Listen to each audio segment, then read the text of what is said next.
When I bought this plant exactly 2 years ago, it looked like this. Honestly, the smallest little plant you could possibly buy.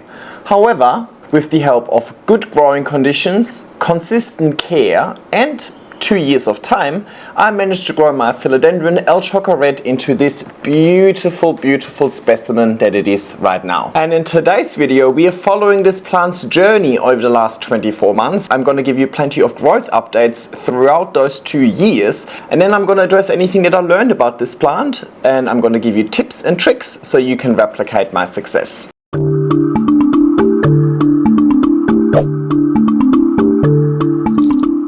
Hello everybody! Whee, this plant is so big, it's kind of hard to fit both of us in frame. Let me maybe move it to the side. I think that's a little bit better than you can actually see me. Hey everybody, and welcome back to my YouTube channel, and welcome back to another Plant Spotlight. Plant Spotlight is a content series where I take one specific plant. Today we're looking at Philodendron rubrijuvenile, aka Philodendron El Choco Red. I'm showing you the journey the plant and I have been through together, and then I'm going to address any tips and tricks. This was the first one I ever bought as a teeny tiny tissue culture plant, and honestly I can't believe it's already been 2 years. It feels like that was just yesterday. Since then I've bought plenty of little tissue culture plants from a plant shop in Western Australia, Flora Magnifica. Oh, hello Bradley. And it's become such a big part of my plant journey to take the smallest possible plants and then grow them into nice statement pieces like this one over here. I just find it so much more rewarding than getting a big plant in the first place, and also it is much more cost effective. Just 3-4 years ago this plant would easily set you back 4 digits over here in Australia. By now they are super readily available and you could probably pick up a small plant for 20 bucks. Let's have a look at this plant's growth journey, because we've gone through a lot. We've done poles, pole upgrades, pole extensions, another pole upgrade. So let's start it off with the moment I put this plant on its first pole. That was exactly 1 month after I received it in the post. Oh, hang on, a lot of thought, time and effort went into this video, so I would really appreciate if you would give this video a thumbs up, if you leave a nice comment, and if you subscribe to my channel if you haven't already. Also turn on that bell notification so you get informed when I post something next, but let's get started now. I've got this teeny tiny El Choco Red over here. Look at this, can you see these little roots sticking out? I want to get that on a moss pole ASAP. Now, because it is such a tiny plant, I don't want to put it on one of my big moss poles just yet, because I want to keep that one in my IKEA cabinet. I'm thinking if I want this to mature any further, I should start getting it on a moss pole. I just got a little piece of wire so I can kind of pin this to the moss pole. Okay, let me bring you a bit closer. Can you see these roots here? Can you see these roots? Yeah. So I just want to pin that to the moss pole so that can make contact, and because the moss pole is see-through, I will actually see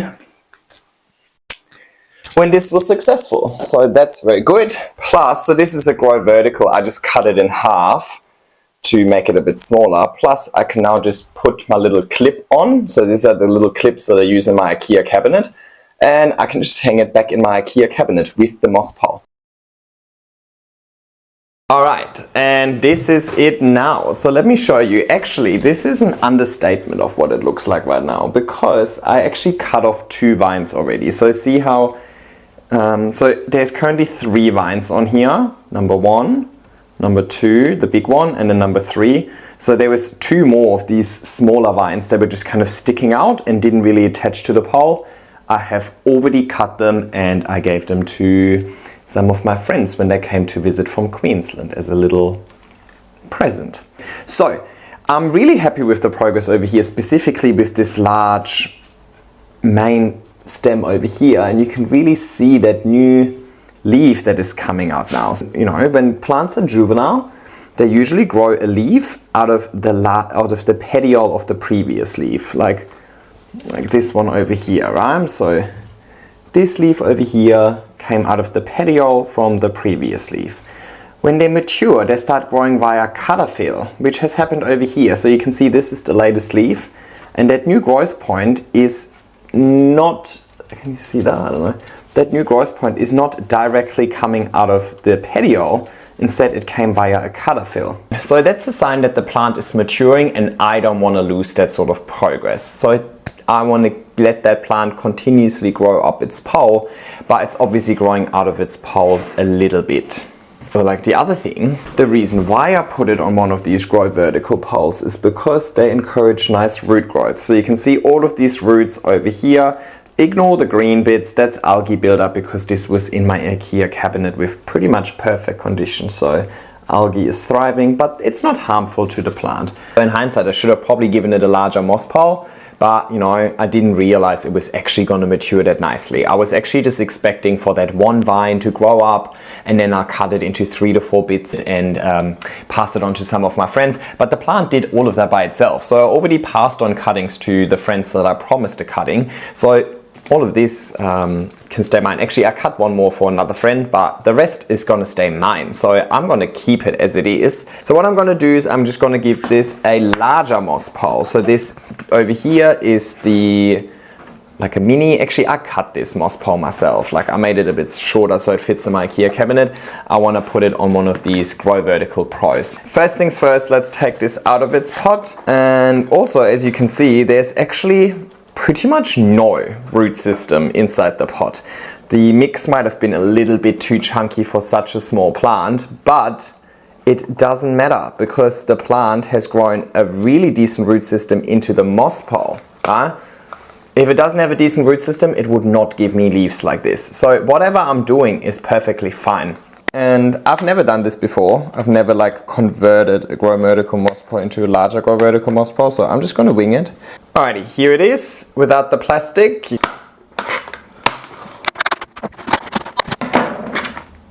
I don't know if that's a stupid idea or genius. I suppose proof is in the pudding. So I have this gap here now. Obviously looks stupid. Now I'm gonna pop this in here. And now I'm gonna cable tie. Oh, it's actually a bit thicker than I expected.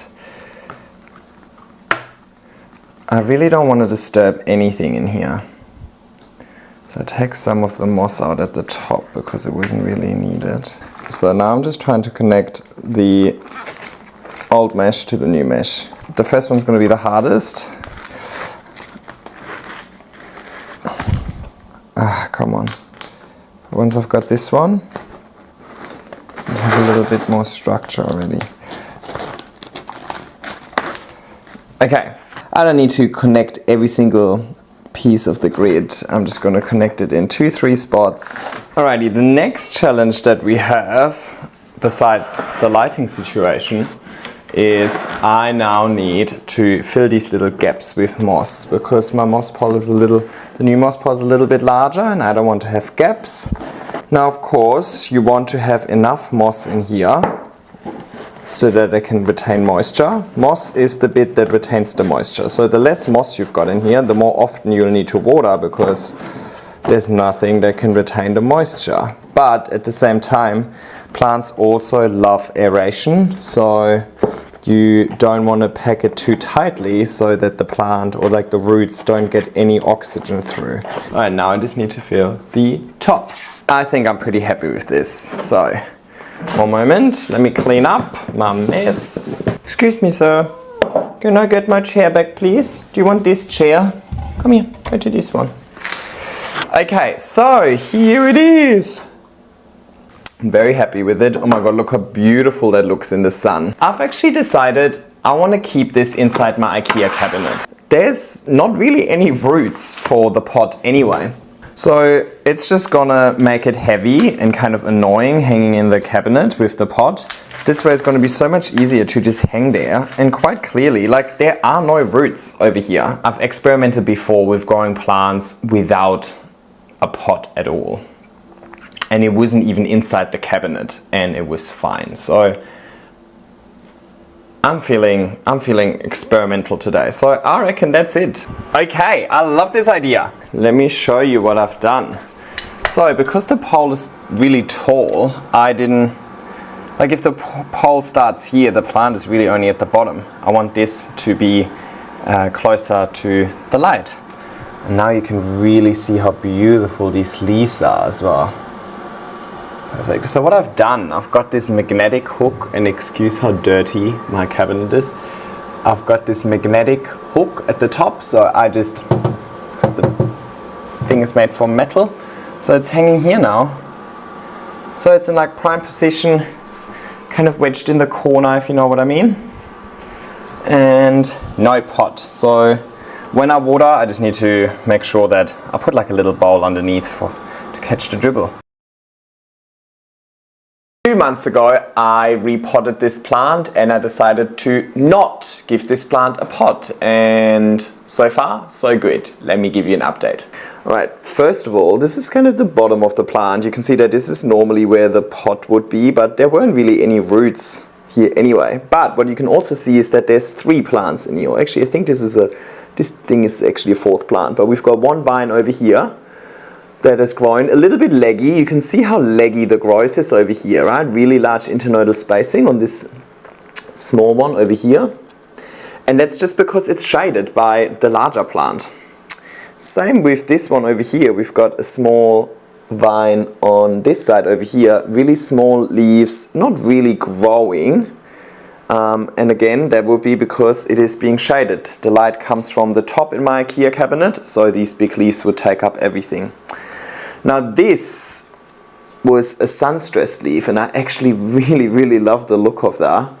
But yeah, it was just getting sun-stressed. It was a little bit too high up in my IKEA cabinet, so we're getting that red coming through from the back like crazy.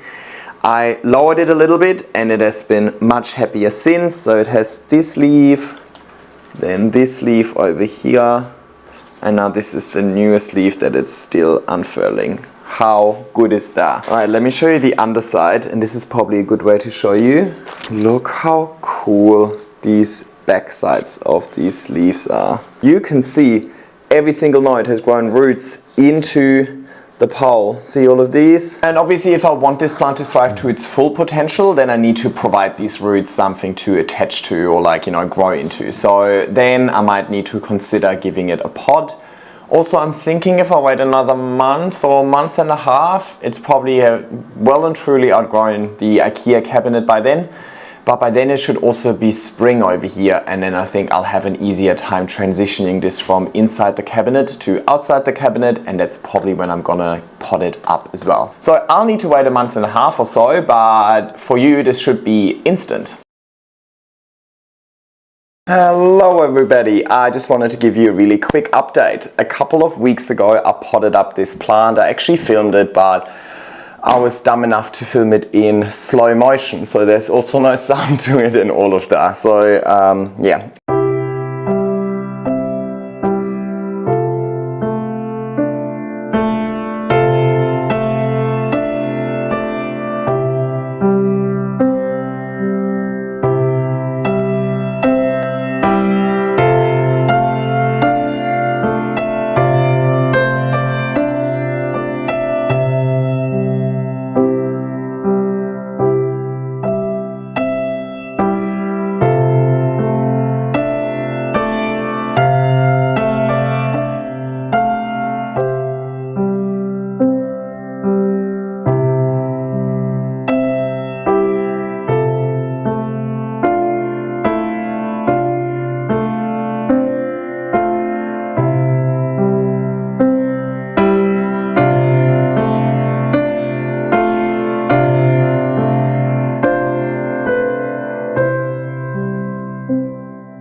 As part of the repot, I had to take her out of the IKEA cabinet, and she's now living in my office with all the other velvet plants. And this is the newest leaf that it's currently pushing out. Bigger than ever and extremely beautiful.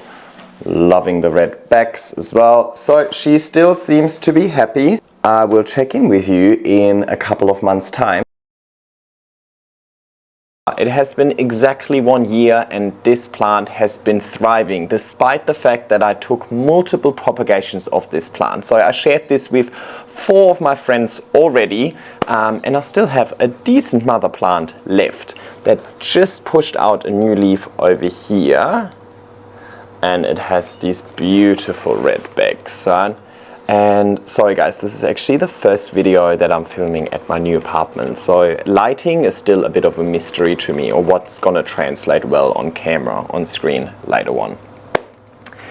Now there are also a couple more shoots down here that I could easily take off the moss pole and propagate further, but I have no desire. They're actually really readily available by now and they've come down in price even further, so I'd rather have a lush pole instead. To be honest, I can't see much of a root system. There's some roots there, but ultimately I don't think there's all too many roots within the actual pot itself. Again, the moss pole is a vertical extension of your pot, so most of the roots would be within the pole. Ultimately, as long as it grows nice, large leaves like this, I don't care whereabouts the roots are, I don't care how many roots it has, it's clearly happy. Are you enjoying the new couch? It's good, huh? You blend in nicely. You look great on this couch. Hi everybody and welcome back. Alright, it's only been about a month since I posted my 1 year update of my Philodendron El Choco, or Philodendron rubrijuvenile, what it's officially called these days. There's a new leaf unfurling at the top over here. Don't worry, I'll bring you closer in a sec. But most importantly, this plant is about to exceed its pole. This is the newest leaf that we've got here. Beautiful. It will have such nice veining. Exciting backsides over here, and if you can see here, the caterpillar is about to reach the top of the pole over here. Let's have a look at the roots. The pot is filling in quite nicely with roots, but no need to be concerned at this stage. The plant will still have plenty of space left in its grow vertical pole to expand its root system. But I need to give it more grow vertical pole so it can continuously increase over the next year in the same way that it's done over the last year. So here's something I prepared earlier. It's another Grow Vertical Pro in the Eco Green recycled plastic backing. Filled it with sphagnum moss already. Now all I need to do is I overlap them by 2 cable ties. So they already come with pre-drilled holes and one is spare down here anyway. I just need to loosen these 2 cable ties. Now I'm gonna overlap these 2. Alright, let's do that. That can be a little bit finicky. If you can have somebody helping you, that would be ideal. But I'm an independent man, so let's try this.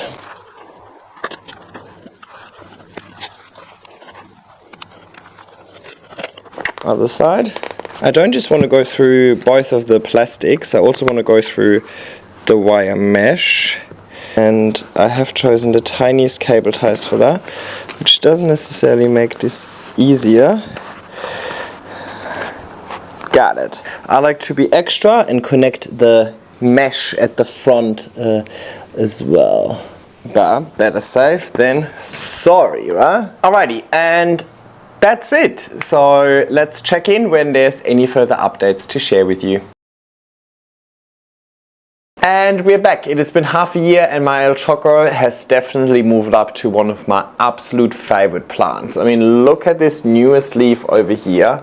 How absolutely gorgeous it is. I'll bring you a bit closer in a sec. So, also let me quickly turn this plant around because I wanted to show you something interesting. The botanical name is rubrijuvenile, juvenile, I think just juvenile, which basically means that it has red backs when it's juvenile, and you can really see this. Even these leaves, despite the fact that they are much older and usually the red kind of fades over time, as the plant matures, the red in red is disappearing. So unfortunately, this newest leaf is not red anymore at the back.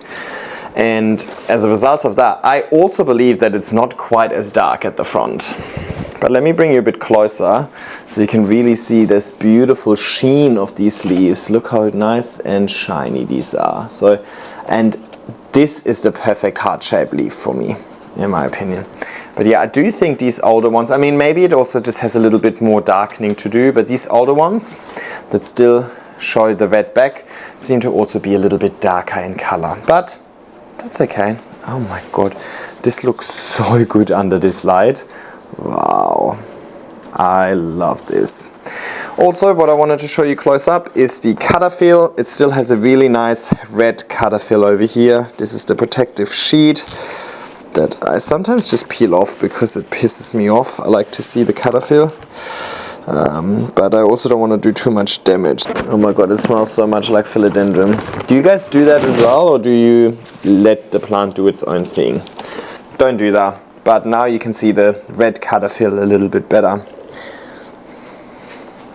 In the last video I put on the extension, and the extension starts here, so the old pole was still here. So really the plant has not grown very far in the last half a year. And I think that is due to two things. First of all, cooler season, we are in winter at the moment. Second of all, as the plant matures, the internodal spacing is definitely decreasing quite a bit. It's probably halved, if not maybe a third of the internodal spacing. There are some smaller plants down here, by the way, as well, but they're not doing the best, but they're allowed to stay. This is still in a teeny tiny 14 centimeter pot, but at this stage I don't really have the need to do anything about it. The plant is growing, so it's not complaining about not having enough space, so why would I want to change anything? I think at this stage I'm just waiting for the cooler season to be over so that I can then work on this plant. For two reasons. First of all, I don't necessarily like how empty the bottom part looks. It looks a little bit hideous, right? It's like this little philodendron tree. But again, that's also okay. I mean, some of these leaves were quite old down here. As I said, now that it's growing with smaller internodal spacing, it doesn't climb as fast. So, you know, you can see some of these other leaves are also suffering a little bit from just being old and being cold and sometimes touching the window, for example, that is much cooler than the other temperatures and so on. So these leaves are deteriorating a little bit. If a plant grows really fast with large internodal spacing, the plant kind of outgrows the pole before the ugliness of the older leaves becomes an issue. But if a plant grows with very short internodal spacing, then that's no longer the case. Or if it grows quite slowly and so on. So I want to kind of chop off the ugliness so that I can really focus on the nice shiny leaves instead. Sometimes your eyes get drawn to the yellows over here. And then second of all, well, yes, I wanted to continue to mature. I actually really like the red backs when it was more juvenile. So I would love to grow two. I would love to grow one to maturity. And I would love to grow a really nice lush one with maybe 2, 3, 4 shoots on there. And keep them juvenile, so I kind of just have a lush display of these really dark velvet leaves with the nice dark red. Now let me show you what I just found. I know that this plant has a nice red cutter fill and nice red insertions over here, but look at this petiole over here. Look how nice in red it is on this side, and on this side it is green. So if I look at it from here, you can really see this distinct line of red and green. I have never seen this before. I've never noticed this. That is crazy. Does it have on the other side as well? Yeah. That's kind of super sexy. This plant is so nice.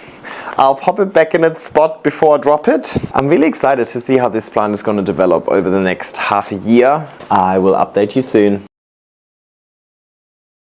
We are back. It is month 23 of having this plant, so we're really close to the 2-year update. But I really got to work on this plant because it is getting very, very unstable. It's still in the same tiny 14 centimeter pot that I gave it, well, like 16, 18 months ago by now. So yeah, it doesn't have a big base to stand on. And look at these top leaves over here. They're getting so large with quite long petioles, where this plant is just constantly about to fall over. So, despite this new leaf still somewhat unfurling, I really want to work on this plant and upgrade its setup.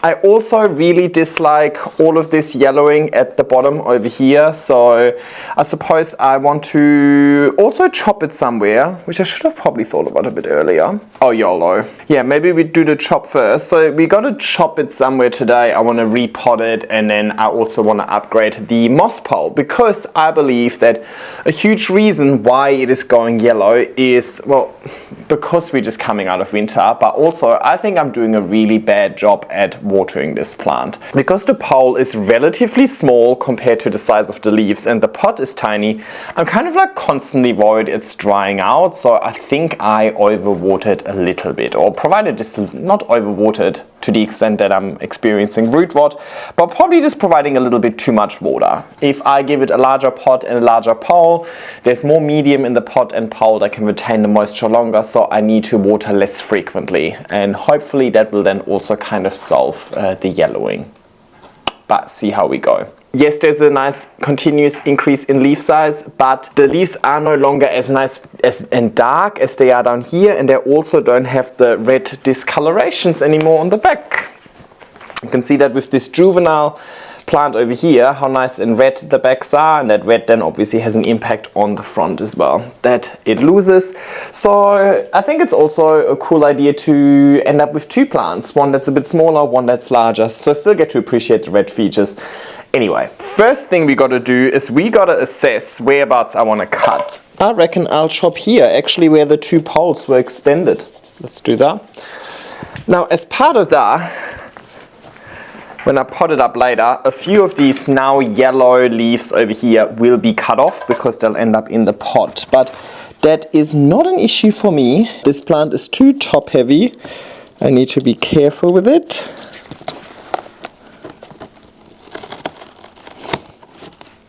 Oh my god, I love the smell of cut philodendron. Smells so good. I just made the cut over here. And now let's also take those two poles apart. So they're two grow vertical poles. I'm actually surprised at how slowly this plant is climbing. I mean, this has been on this pole its whole life. Or, well, it started off on that tiny pole, and then I upgraded the tiny pole to a normal sized pole, and then I extended that normal sized pole once. But I'll show you, once I separate them, I can still show you the humble beginnings. So this plant has actually been quite low maintenance, I have to say. It has nice short internodal spacing, so it's not outgrowing this pole all too frequently, which is definitely something I'm going to keep in mind when it comes to upgrading the pole in a second.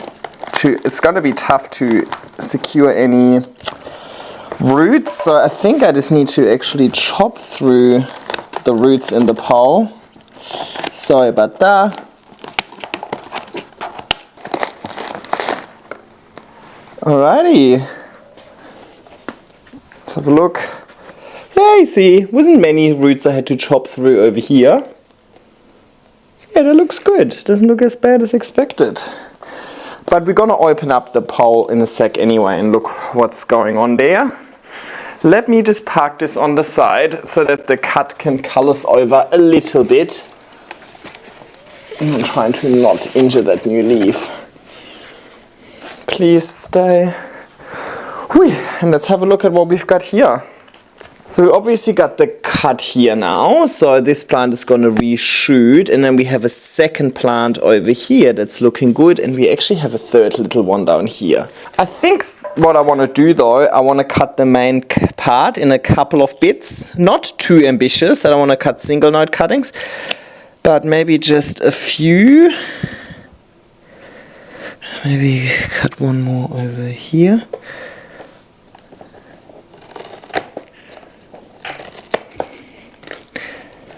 I just made two cuts. So I cut a bottom part that's going to reshoot from the pot. Then I've got the middle part with just one sad leaf surviving, but it's okay. That has the potential to reshoot in a couple of nodes. And then the top part is just double noded, but it has this leaf still, and then can also reshoot from here. And that's all I'm planning on doing with this pole. Actually, I will give it a new pot, but see this little square here, that's where I used to extend the pole. So this was the pole I gave it almost 2 years ago. Actually, judging by the pot and the healthy roots that I've got within the pot, I'm not going to do anything with this. Let's not fix what's not broken. Let's not induce any more shock than I have to. And this one I would actually love to grow in my greenhouse. So I'm gonna put it there. Beauty. Done. We'll park it on the side, and that's hopefully going to be my juvenile pole with some more juvenile leaves. I'm probably not even going to extend this. I'm probably happy for the shoots to kind of like grow off the pole and almost like trailing style maybe, because well, I'm already growing one climbing, and I know if I grow a second one climbing, I'll just be facing the same issue. It will revert, or it will no longer show the red, right? So I got to keep it juvenile, so I got to do something different with it. While this is drying out, I'm gonna build a grow vertical pole, but you do not need to watch me do that. We've done that many times. Basically, I'm gonna use the same principle I used at the very beginning when I upgraded it from the tiny pole to the normal pole, just a little bit bigger. Now I'm gonna upgrade it from the normal pole to the thick pole. I think I'll keep the mesh a little bit wider because the stem is actually quite thick, so it gives it a little bit more room to navigate left and right without completely coming off. So I'm just gonna build this now, and I'll see you in a sec. We are back. Here we go. Ta-da! I built this, I made this. Now all we gotta do is we gotta copy and paste what we've done before. So I'm gonna cut out the width of this. You know, this one, the other one is the same width, so maybe from the back you can see. I'm gonna cut out this bit in here and then slide it in. So we've got 1, 2, 3, 4, 5, 6, 7, 8. We've got 8 squares here, and we've got 1, 2, 3, 4, 5, 6, 7, 8, 9, 10, 11, 12. I'm gonna cut it out in the mid. Actually, I'm not gonna cut it out in the middle. Let me be strategic about this. I messed up. I changed my mind. I unfortunately have to redo some of these cable ties over here because, and I'll just leave it there because I'm just going to cause damage the more I move it. On the other pole, the plant is leaning towards the right. My left, your right? I don't know. This side. The plant is leaning towards this side of the pole. So if I put this now in the middle, then it's obviously going to start leaning towards this side of the pole again. However, if I just slot it in on this side, then the plant is kind of back in the center of the pole. So I want to do that. So I'm going to get rid of 1, 2, 3, 4, 5, 6, 7, 8 and keep 4 on this side. And then I just need to know how tall. Let me have a look. Actually, change of plans. First of all, let me quickly see how many roots there are in here, so I can see if I actually need to cut the whole thing, because the plant is only till here. I only cut the whole thing if all of this is roots. Okay, yeah. Alrighty, as you can see, obviously there's mainly roots down here, but there are roots all the way to the top of the pole, so I will cut out the entire length of this pole to not get rid of any roots, right? Because we already just chopped off a bunch of them. Alright, let's put this down here very gently. Now I know how big of a hole I need to cut.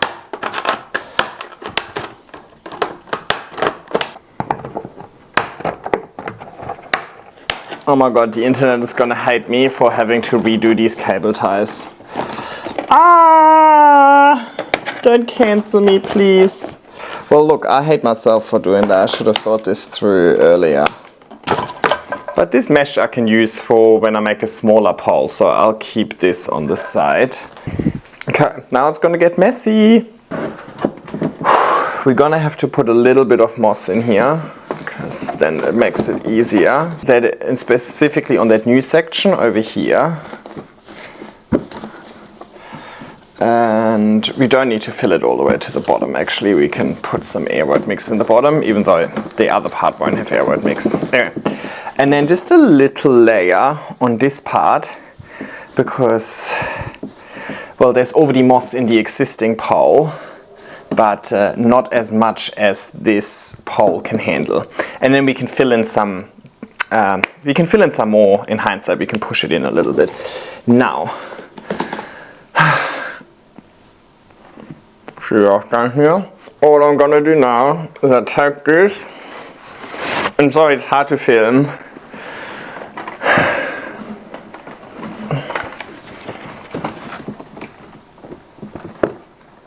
And now I just cable tie this all together. Let me just quickly do that and then I'll show you what I've done.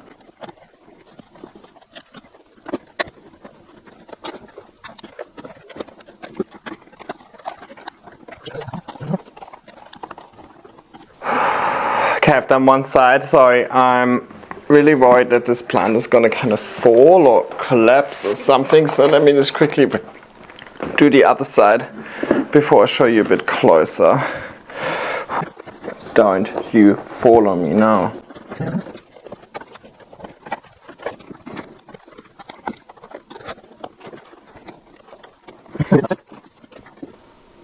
This is like some proper Dr. SPG stuff. I'm like a surgeon now. Plastic surgeon, but one regardless.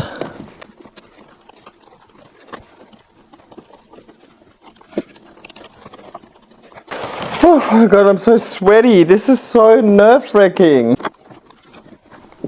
Oh, I think I've done it. Yay! Alrighty. Let's give you a look. So, basically, from the back you can't really see it because I put that extra layer of moss in, but over here you can see, no you can't, you can only see big leaf. Maybe now you can see, you can probably see from the color difference where the old pole was inserted and then where the new pole kind of just fills in the gaps. Whee! Oh my god, I'm sure I can stick a little bit more moss in here. Yes, see that?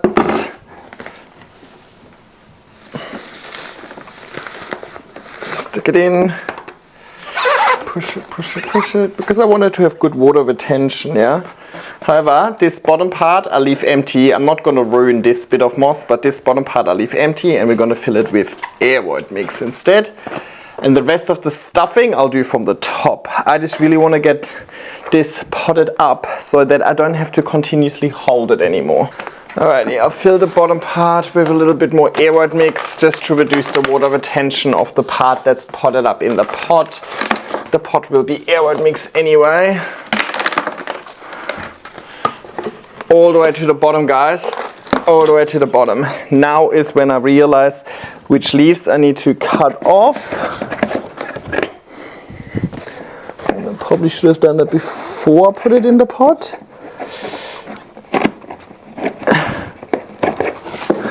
Maybe just this last one.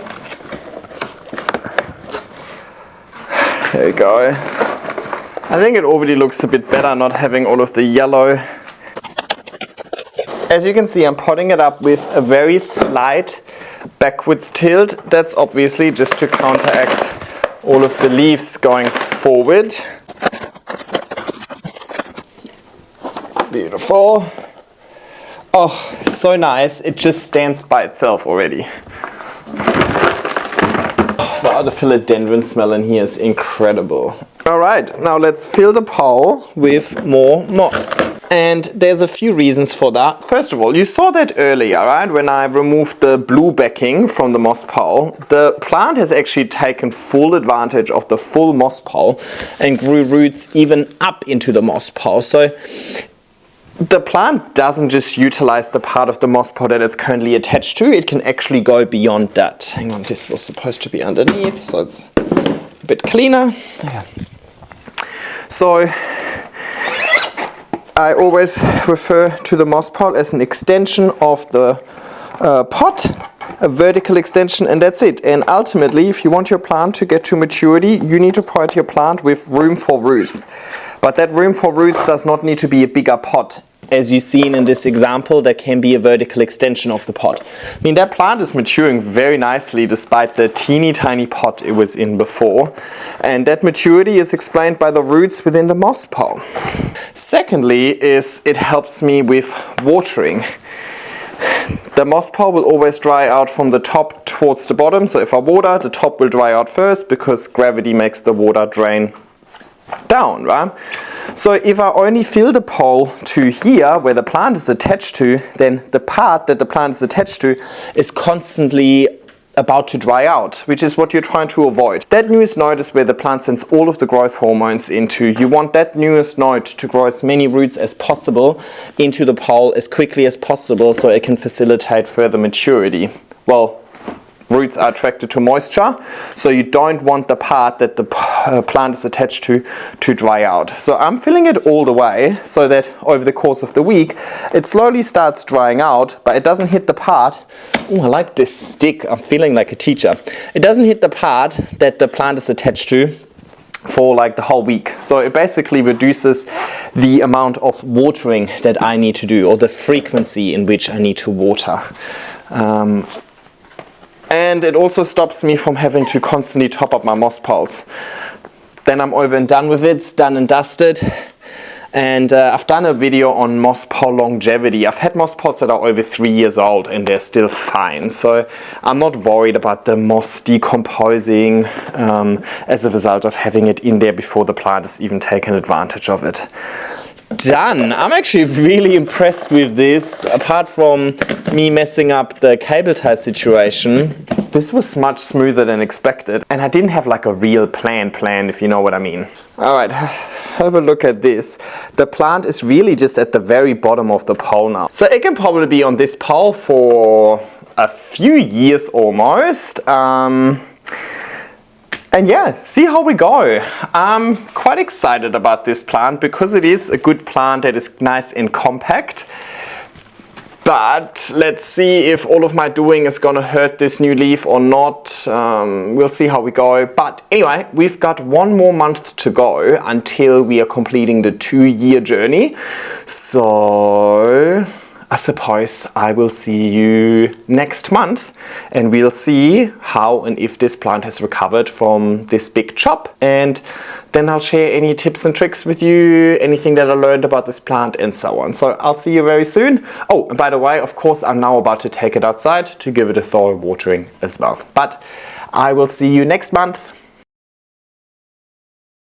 Alrighty, thank you so much, Jan, from the past. It has now been 1 month since the significant upgrade, and there's some good things and there's some bad things. So let's look at that first, and then we're gonna talk about the overall journey.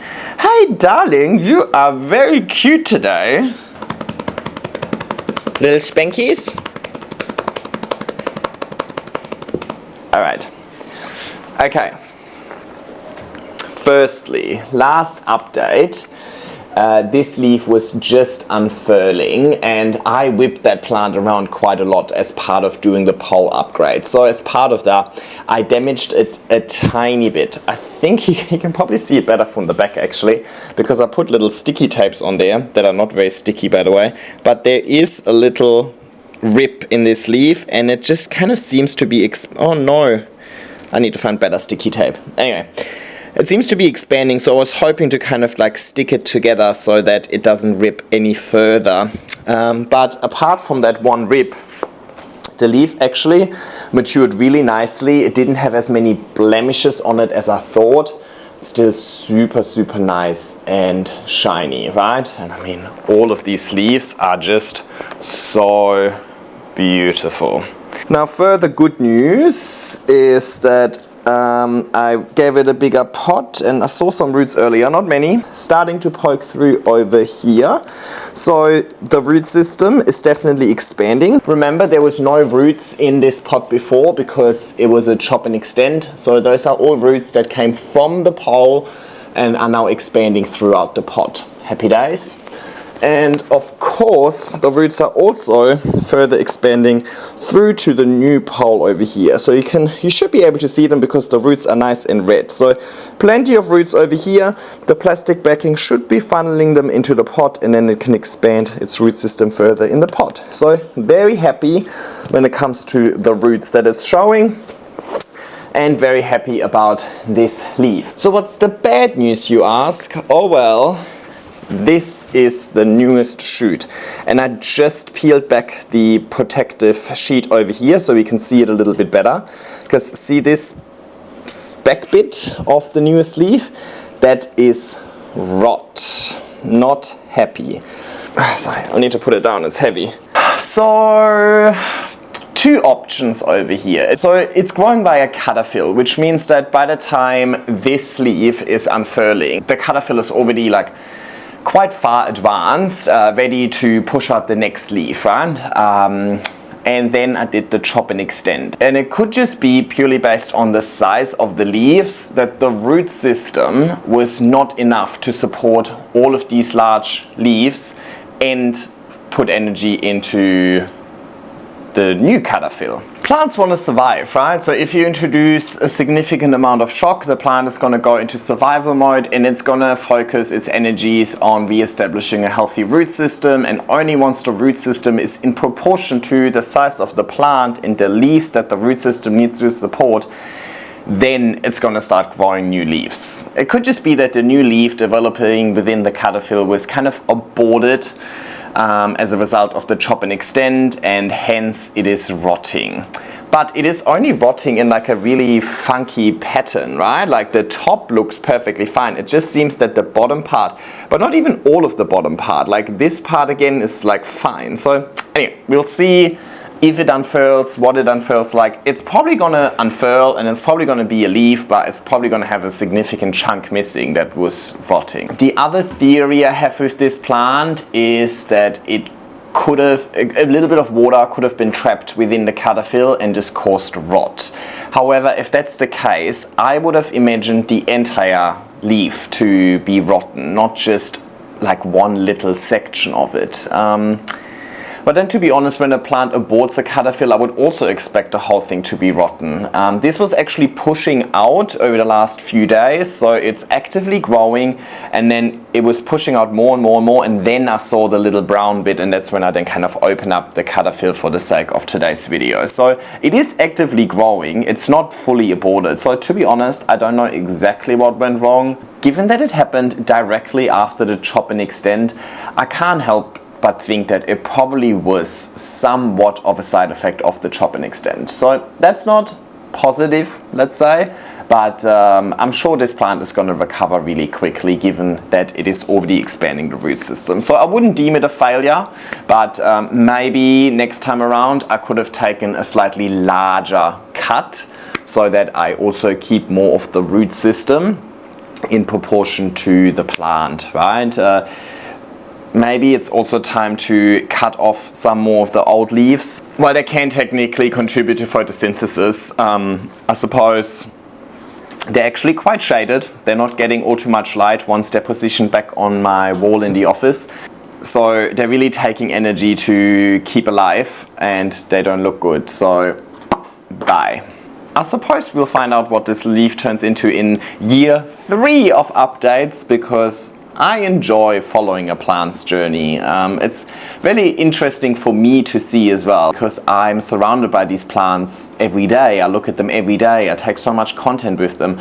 I don't notice how much plants are growing like that unless I look back at them myself. So it was a really rewarding journey for me to go through. It was a really rewarding piece of content to create. So I hope you also enjoy these sort of updates, because there's more coming. Alrighty, now let's address what I've learned. Let's talk about the plant in itself first, and then I also want to talk about what I've learned about, you know, my poles and upgrading poles and so on overall. So the plant, Philodendron rubrijuvenile, aka Philodendron El Choco Red. I think I mentioned it 7 times throughout this video by now, but it is only red when juvenile. that reminds me, I forgot to bring the second part of the plant. Hang on, let me go to the greenhouse. Oof, wow, it is so hot out there. It is almost, it's 31 degrees today outside, so first day of having the aircon on. I hope it's not annoying for you guys, but I feel like you wouldn't hear the aircon. Anyway, this is the bottom part. Let me just cut off these leaves because they're annoying me. Now it's only been 1 month since the last update, so I'm not expecting anything crazy to happen, but let's have a look. So I cut it, you can see 2 shoots at the bottom part over here, but obviously they need a little bit more time to develop. Up here I can see a little piece sticking out here. What about the top node, huh? Actually the middle cutting doesn't seem to be doing too well. Oh well, it doesn't seem to be super rooted as well. See how I can move this around a bit? Oh well, you win some, you lose some. The top cut has a new shoot coming out here. Kind of hard to see, it's pushing towards the moss pole, so I'll keep an eye on that. And I think that's it, huh? Little disappointing actually, but that's okay. I'm not giving up yet. As I said, it's only been 1 month, and I also changed this plant's condition significantly. It's not really that pretty, so I'm kind of just hiding this in a corner in my greenhouse, which is much hotter than what this plant is used to, much more humid than what this plant is used to as well. So maybe it's also just taking a little bit of time to adjust to its new conditions. But you know, this is a bonus one. This is a spare one, so not banking on this being a really quick, immediate success. But yeah, I'll keep an eye on it over the next year as well. See if something eventuates from it or not. But yeah, anyway. I was reminded that I have this one because over here you can still see that the backs are red. Whereas with this plant, there is just no more red on these backs now at all. So keep that in mind. If you're getting this plant specifically for the red backs, it might not actually be that desirable to mature this plant in the first place because it's going to lose one of the signature features, I suppose. But I really enjoy the sheen on this plant. I just think these leaves are so nice and shiny. I think they also have the perfect heart shape and they're really nice and dark. So they're giving me, you know, this is my type of plant. I love a good dark velvet with nice veining, nice heart shape, but all of my other velvets are a little bit more elongated, like the Milano, like the Splendid, like the Glorious. So having this more rounded leaf is nice for me. So I suppose that's why I want to grow too, but I've talked about that plenty over the course of this video already. I think this is actually a great velvet philodendron for anyone to grow. If you don't have the best conditions ever available in your house, I think you'll do just fine with this plant. While it started off in the IKEA cabinet in year 1, and it has really good conditions, really high light, high temperatures, high humidity, it kind of got a little bit sun stressed as a result of being in that IKEA cabinet. I actually think it had much nicer growth once I took it out of the cabinet, and throughout the 2 years you can see that every single leaf was still getting significantly larger than the previous one, even when I moved it from my IKEA cabinet into my office, even when I moved house, even over the course of winter and so on. This plant seems to be very tolerant to changes in conditions. This plant seems to be quite tolerant to ambient room humidity, ambient room conditions as well. Now I know that all of our room humidity and temperatures and so on are different depending on whereabouts we are, but in winter, for example, it went down to like 15 degrees sometimes in that room, and it's right near a window as well, so it would be a little bit cooler right next to the window as well. In summer, the room that it's in can easily go up to like 27, 28, 29 degrees, so it seems to be doing well with the hotter temperatures, doing well with the cooler temperatures as well. I'm assuming that we're keeping our houses above 16 degrees for the sake of ourselves anyway, so I don't think when it comes to temperatures anybody should have any sort of issues with this plant indoors. When it comes to humidity, it was exposed to, you know, between 50 to 60% humidity in my office in ambient conditions. In winter, it's actually a little bit higher compared to in summer. but it doesn't strike me as being super finicky or wanting a super high humidity environment like a verrucosum, for example. So I think this would be a great velvet plant to have success with indoors, even if you don't have the perfect conditions available. Up until the last chop, so up until last month ago, this plant received natural light. Okay, now obviously when it was in the IKEA cabinet it had the grow light, but it was too much sun. I then moved it into my south facing window. Keep in mind I'm in the southern hemisphere, so a south facing window is the worst exposure.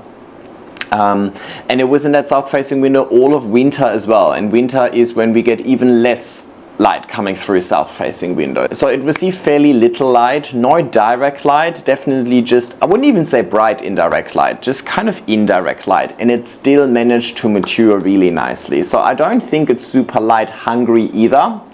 With the last chop, I had to move it because it was just getting way too large for the window that it was in. So it's now on my wall of aeroids, mixed in with my glorias, my verrucosum and so on. And none of my velvets really loves light being too strong. They really enjoy that consistent bright light that they get from my mother grow lights that I've got in there.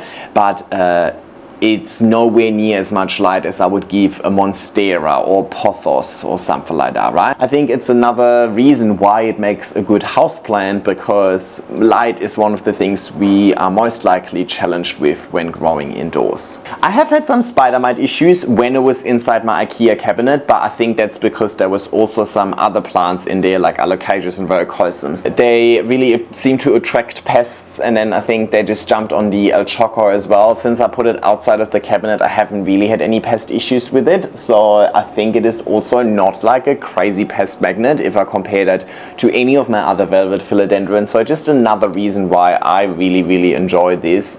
So if you're not sure if velvet philodendron are for you or not and so on, then I suppose try an El Choco. Plus they're quite inexpensive, at least over here these days as well. So even if something goes wrong, you know, hopefully you learned a lesson, but it wasn't an all too expensive one. I provided this plant with my liquid nutrients GT Foliage Focus with every watering over the last 2 years. Of course, every now and then I take it outside and just flush it all out and hose it down as well, like I did yesterday, for example. So technically not every single watering has nutrients in them, but when I actively water while it's indoors, then I always put nutrients in there. I reduce the dilution of the nutrients in winter a little bit more because well, the plant isn't growing as much usually, and in summer when it's growing a bit faster I provide a stronger dilution. But that's nothing unique to this plant, that is kind of what I do with my general collection. And yes, it is definitely a climber. I've had a few comments where people are confused why my El Choco is climbing. I'm confused why your El Choco isn't climbing, I'd say. Maybe it has something to do with it being a tissue culture plant. Maybe it got something to do with me providing it with a moss pole to encourage it to climb in the first place.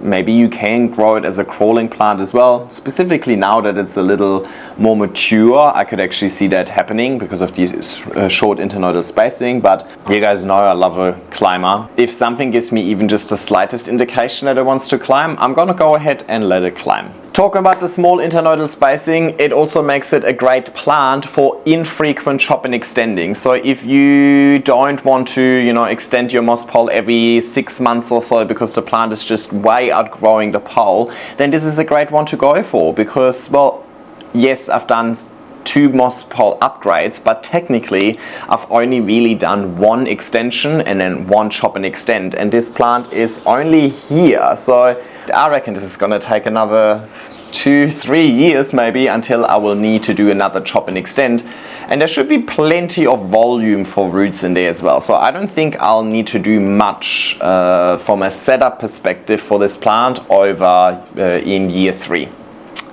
So it's a good one for somebody who doesn't want to do all too much work, let's say, compared to a Philodendron verrucosum. To get a verrucosum to that size, I probably had to do 3 to 4 chop and extends because this plant is just running away and growing with really large internodal spacing. Also a great candidate to have single planted. This is making a really lush display with just 1 plant on it. So you don't need to double or triple plant this because it grows with such nice short internodal spacing. But the lushness also means it spreads quite horizontally. So At the moment, I'm really happy because I have a few plants that are a little bare at the bottom and have more growth at the top of the moss pile, whereas this one is the other way around, so I can put them next to each other and they kind of balance each other out on my wall. But by itself, it takes up quite a lot of space. So it's definitely a space commitment if you want to grow to maturity, but I think it is worth it. Enough about the plant in itself. What else have I learned throughout the journey? Well, it was the first ever little tissue culture plant that I bought, and I have been obsessed with it ever since. I think it is just so rewarding getting these teeny tiny plants and then trying things out and growing them, and like just seeing their whole journey, right? Like seeing them really through all of the life stages, and it's really fun for me because I enjoy the journey, right? Yes, I enjoy the end result, but I'm also realistic. I could go on a 2-week holiday and my friend could mess up the watering and I come back to a dead collection, right? So while yes, it is nice to aim for an end result, that end result is also never gonna last. We are working with living organisms. They are constantly changing and they can also change for the worse. So there is no end result when growing plants. So I'm really in it for the journey, and growing these plants from really tiny to really large is just the ultimate journey that I enjoy. I also think it makes good content, and you know, content creation is a huge part of my plant journey these days. So if I think something makes good content, then I'm also a little more excited about it. It also makes it so much more cost effective. So I'm really happy that I waited as long as I waited to get this plant. It's always been on my wish list because, you know, I want to have all the velvets in the world. So it's always been on my wish list, but I waited a good 2 years before I got it. So I think I ended up spending $80 instead of $3,500. So I think that was certainly worth it, and it's definitely been a lesson with many other plants afterwards. Where I was like, you know what, I know that if a plant is nice, if a plant is desirable, somebody is gonna tissue culture it and it's gonna be available. It's just a matter of time. So stay patient, and it will then make it extra rewarding once you manage to get your hands on it. Now, this was also the first time I experimented with this grow vertical upgrade from mini to pro to, I think the big one now is called long fatty. And this has definitely become a staple of my plant journey now, or my growth approach now. I know that when I give a plant a tiny pole to start off with, I can then just take that tiny pole and then slide it into a larger pole, and then once it outgrows that, slide it into an even larger pole. We need to come up with a name for it, because it's not a chop and extend, it's like a stitch, moss pole stitch up. Maybe we could call it stitch and extend, because I stitch the old pole into the new pole, and then it's obviously also an extension.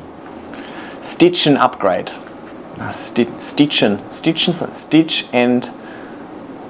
Maybe, anyway, you'll come up with something in the comment section, please. I really enjoyed that process, and keeping that in mind, it is really only possible with the type of moss pole that I'm using. I can also take one of my round moss poles and convert it into a grow vertical at any time, because my round moss poles are just mesh that I can flatten out and then put a plastic backing, right?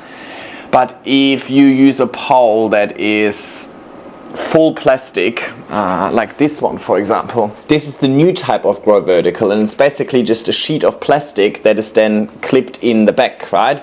But I don't have the ability to just take off the front bit and then put a bigger backing there. If I would use a 3D printed moss pole, or any sort of, you know, kind of where the pole in itself can't be taken apart, can't be dismantled, can't be cut up and customized, then it's not really gonna work. The good thing here is that it's really just made out of a plastic sheet and a wire mesh at the front. In both of them I can customize. I can decide how wide I want the mesh to be at the front. The width of the mesh is then gonna determine the depth of the plastic backing. Obviously I can also choose different sizes of plastic backing if I want to. Make a wider, more shallow pole, or a narrow but deeper pole, right? So I have full flexibility over here, because it is really just made out of 2 components, and both of them are easily replaceable, if you know what I mean, right? Like you just need plastic and mesh, and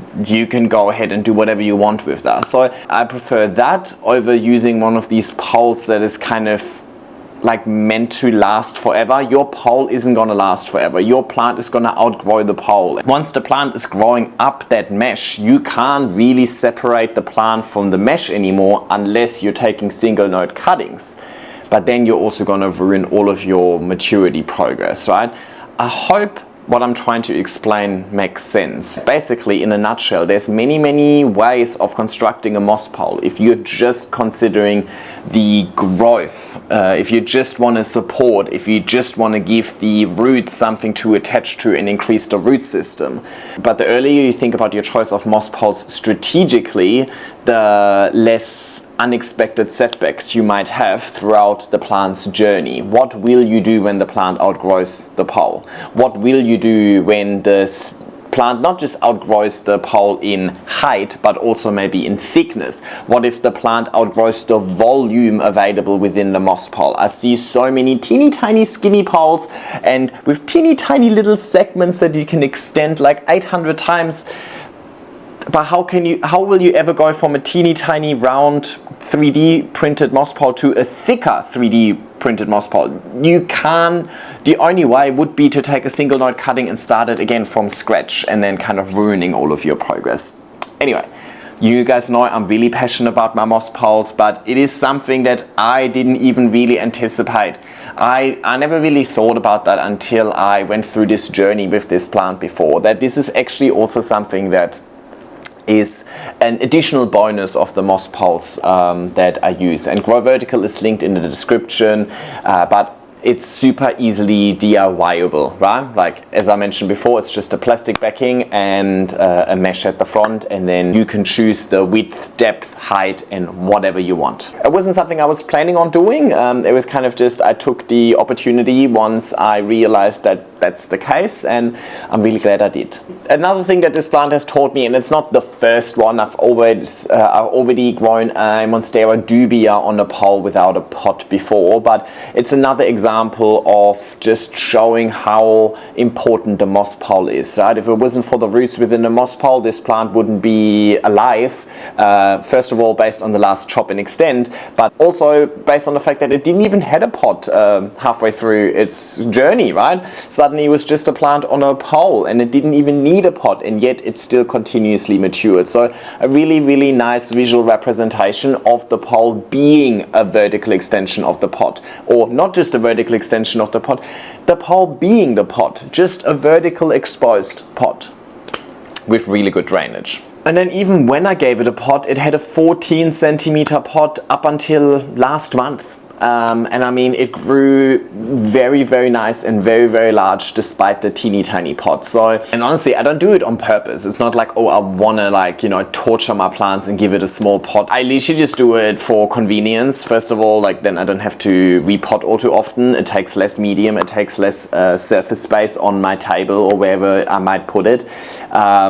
But also I just didn't really feel the need to give it a bigger pot if it's not even if it's not even maxing out the space that it got. The only reason I gave it a bigger pot is because I needed a bigger pot now to facilitate the bigger pole and to give it a little bit more stability so it's less likely to fall over, but had nothing to do with making more room available for roots. So, you know, I think there was a few really nice representations of how impactful moss poles can be in this video. And that is it. I suppose after 2 years of filming, it is finally time to wrap up this video. I hope you enjoyed this. Please give it a thumbs up. If you watched all the way, please leave a comment down below. What could we do? Leave a chocolate bar down below for El Choco. By the way, El Choco, I think it's just the region that it comes from. It has nothing to do with actual chocolate. Anyway, but leave a chocolate bar in the comment section down below anyway. If you made it all the way through, please subscribe to my channel if you haven't already. If you want to watch this video again, watching my videos is by far the best way for you guys to support me. So I would appreciate if you do share it with anybody else who might be interested in this video, and I hope I'll see you in my next one. Take care and happy growing.